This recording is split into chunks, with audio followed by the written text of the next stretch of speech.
things quite intimidating as well. Yeah. You never see... Like, I might get a bit angry and shout a bit and swear a bit and stuff like that, but if I realise that I've offended someone with the way I've been, I'll apologise and try to moderate my behaviour the next time I get a bit excited. These people seem to think that it's their entitlement to be dickheads. Well, yeah. That's what I don't like about it. I don't like the we've done nothing wrong aspect of it, because people need to show more respect for fellow people. Yeah, I mean, and that was my issue when I was at Castleford the other week. Yeah. But as well, I also think that there's a difference between saying something in the heat of the moment, or, you know, you jump up and down and your beard does go over the person next to you. But that's a heat of the moment. That's a response to something. To throw a flare on the pitch, you've got to have had the idea that you're going to do it and taken it with you. And found a way to sneak it through as well.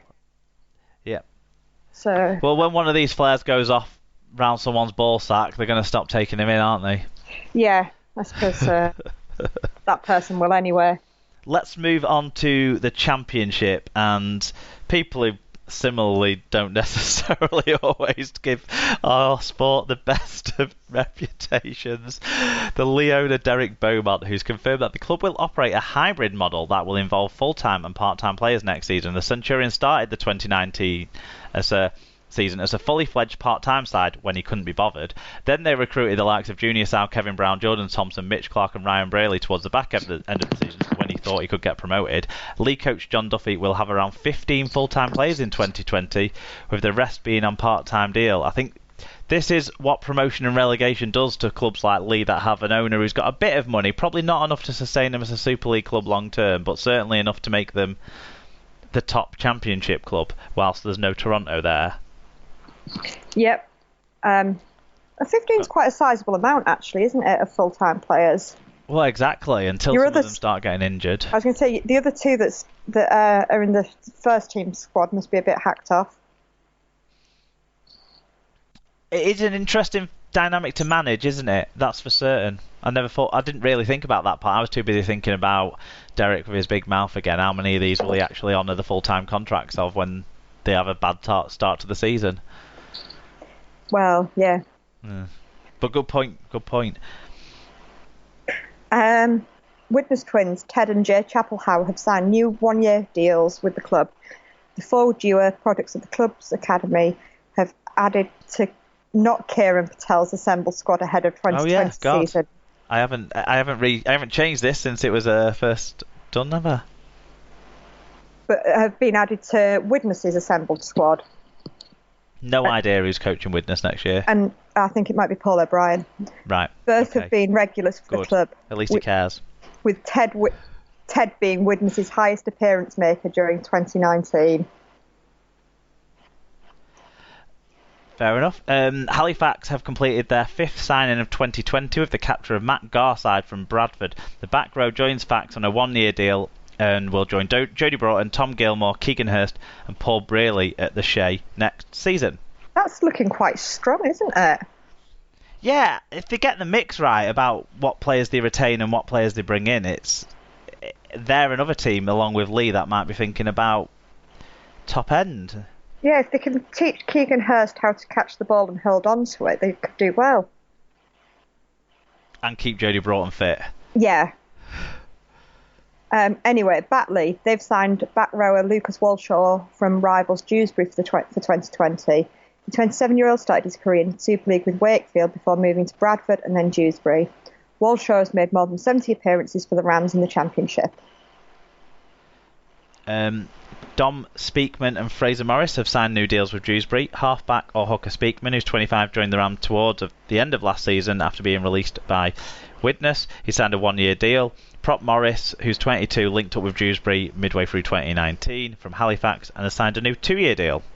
Yep, Widnes have confirmed the signing of back rower Liam Cooper from St Helens on a one-year contract. 22-year-old came through the ranks at hometown club St Helens and has enjoyed experience in the Championship with Sheffield and Halifax. York have signed back rower Chris Clarkson from Castleford for the 2020 season. The 29-year-old has made 244 career appearances for Leeds, Widnes, Hull KR and Castleford, so getting some real Super League experience there at York. But he's clearly not 29, is he? I was trying to think how long he's been around. I think that's about right. He's made 244 appearances. Yeah, because he doesn't get injured. Maybe. They're all just like the third choice in his position. I was going to say, they all injured. Yeah, when you play like at Leeds where you got Jones Buchanan and Stevie Ward getting injured all the time, or when you play at Widnes and all their players got injured last year. He wasn't there last year, he was at OKR last year. They all got injured too. He just plays at injury-prone sides and he's not injury-prone. That's all. Okay. Batley hooker Alistair Leake has signed a one-year contract with the club. He's been at the Bulldogs since 2013, scoring 42 tries in 142 appearances. Batley have completed the signing of Dale Morton from heavy woolen rivals Dewsbury. The winger has spent the last 7 seasons with the Rams and made over 200 championship appearances. Bradford Bulls have apologised over pension payments. Turtle RL revealed on Friday that a senior player had informed the club they'd be terminating their contract with the club over the matter, claiming that it was a breach of their contract. In a statement, the Bulls say they do not believe the issues described as an administrative error are grounds for breach of contract, but said sorry for the issue while committing to resolve the matter. I suppose we'll continue before we wrap up how much of a shit show the Bradford Bulls are by saying former Wakefield Trinity director Chris Brereton is heading up a consortium leading a takeover of the Championship side. The Championship side announced on Sunday that they had conditionally entered into an agreement for the club which will see Andrew Chalmers vacate his role as director of the Bulls. Maybe a bad news, good news combination there for Bradford, because clearly they're still making a lot of mistakes in the way that they run that club. I don't know if it was... You always suspect there's something more underhand at play with Bradford when they don't pay the right amounts for players and stuff, because it's just been that way for all these years now. Yeah. Do you know what I mean? It just feels... Everything feels tinged with the idea that whatever statement they release is self-serving bollocks. Because how can we believe them after everything that's happened, after all the winding up petitions that they've said didn't exist, after all the times players have said they haven't been paid, which they say hasn't existed? It just stinks. But a lot of that stench is around Andrew Chalmers, one of the shortlisted See You Next Tuesdays on the SLP Awards. Although that award at the moment is currently receiving a lot of votes in the other category as well. There's a lot of hatred to go around, I think, in Rugby League. But what do you think about the idea that someone else is coming in to take over the club? Another change in ownership. Could this be the change of ownership that gets things right? I don't know. I feel like there's maybe just too much rubbish in there that needs digging up. And, yeah, you know, I mean, this statement, they don't believe the issues are grounds for a breach of contract, but they're sorry for the issues and they're going to resolve them. It's just, I don't know, it's just all cover up, isn't it? Yeah, it does feel like there's a complete lack of transparency and honesty about all of what's gone on at the Bulls for many years, not just through the current people, but the people before them and the people before them and a little bit of the people before them too. It's just a muddy situation. What we'll do is we'll see where Alan's heart lies on these things when he's back on the show next week, I think. Yeah, I think that's probably the best thing to do. Yeah, definitely. Okay. Well then, away from Bradford Bulls, another team that's in special measures now is the Swinton Lions. They've been placed under special measures following ongoing saga at that club. The RFL board made the decision to place the club under special measures as a result of ongoing uncertainty surrounding the Lions at board level. Obviously, that's a club where all the directors resigned bar one, and there is question marks there too. Yes, sorry. I got slightly distracted there. Rochdale chairman Peter Rush and director Ray Dutton have stepped down from their roles on the club's board. Rush has been chairman of the Hornets for more than 2 years and served as chairman in the 1990s. Dutton has been a director at the club for just under 2 years after previously sponsoring the club. It's just... what's going on at all these clubs? There's so many people leaving their roles, changing their roles. I mean, you just worry for that sort of part-time group, don't you? Because we had... Who did we have last week? We had Hunslet last week going through this same process that Rochdale are now going through. There's the concerns at Swinton. There's the big issues at the Bulls. It's a real worry for like... And yet, in theory, with promotion and relegation, Bradford or Swinton could be in the Super League next year. Yeah. Well, not next year, the year after, but you know what I mean. Soon. Just baffles me that these clubs keep getting run these ways. Yes. Couple of other bits of pieces then from around the leagues. Barrow Raiders have confirmed the signing of Hull Kingston Rovers forward Lee Jewett. Jewett joined the recently relegated club, after retiring midway through this season due to a concussion. So obviously he's fit enough to return to the fold and is doing so in League One with Barrow next year. Yes. Ex-Castleford winger Richard Owen has announced his retirement from the game with immediate effect. 29-year-old played for Doncaster in League One this year, but has confirmed he hung up his boots following the conclusion of the 2019 season. Owen played for Castleford, Wakefield, Keighley, Lee and Doncaster during his career. He scored 96 tries in 207 appearances. He was a player who really flashed early in his career and then never recovered from a string of injuries, and it just took his toll on him, I think, as a person as much as a player. So good luck to him in retirement. Yep.